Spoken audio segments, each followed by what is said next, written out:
మల్లన్న మల్లన్న మల్లన్న నీకు కోటి కోటి దండాలే మల్లన్న కుమరవెల్లి కొండలో మల్లన్న కోరమీసాలవాడ మల్లన్న. కొమురల్లి మల్లన్న అంటే తెలంగాణలో తెల్వనోళ్ళే ఉండరు. మల్లన్న మహిమలు చూసి పట్నం దొక్కి కథ చెప్పి అని భక్తులే ఉండరు.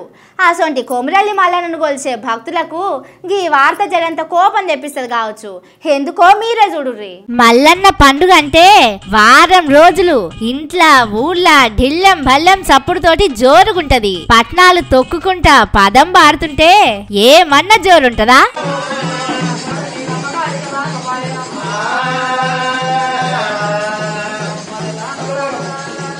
చూసిర్రా గా మల్లన్న పట్నాల దరువు పొద్దు పొద్దుగాల మల్లన్నను మేల్కొల్పుకుంటా పాడే పాటలైతే ఇంకెంత మంచిగుంటాయో. ఓసారి గదిసుత ఇనరాదురి.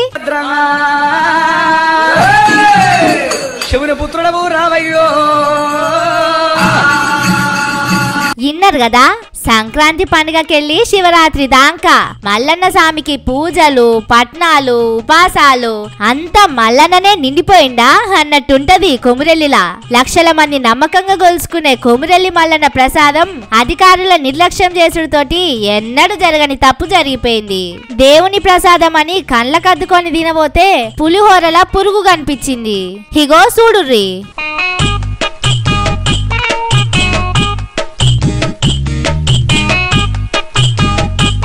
కొమురెల్లిలా భక్తులకు ఇచ్చే పులిహోర ప్రసాదంలా పురుగులు లడ్డూల ఎంటికలు వచ్చినాయని భక్తులు వీడియోలు తీసి సోషల్ మీడియాలో పెట్టిర్రు.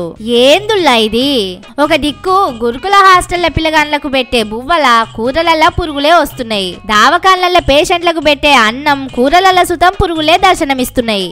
ఆఖరికి గుడికి పోయి దేవునికి దండం పెట్టుకొని ఇంత ప్రసాదం కళ్ళకు అద్దుకొని నోట్లేసుకుందామంటే అండ్ల సుతం పురుగులే వస్తుంటే సర్కారు ఏం చేస్తున్నట్టు, అధికారులు ఏం చేస్తున్నట్టు?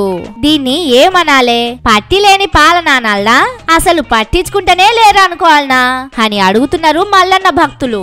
చాలా దూరంకెళ్ళి దేవుణ్ణి చూసి ఇంత ప్రసాదం తీసుకుంటే గిట్లనా? మీకు పిల్లలంటే లెక్కలేదు, పేషెంట్లంటే లెక్కలేదు, ఆఖరికి కోట్ల మంది భక్తులు మొక్కే దేవుడంటే సుతం లెక్కలేదా అని భక్తులు మస్తు కోపమైతున్నారు.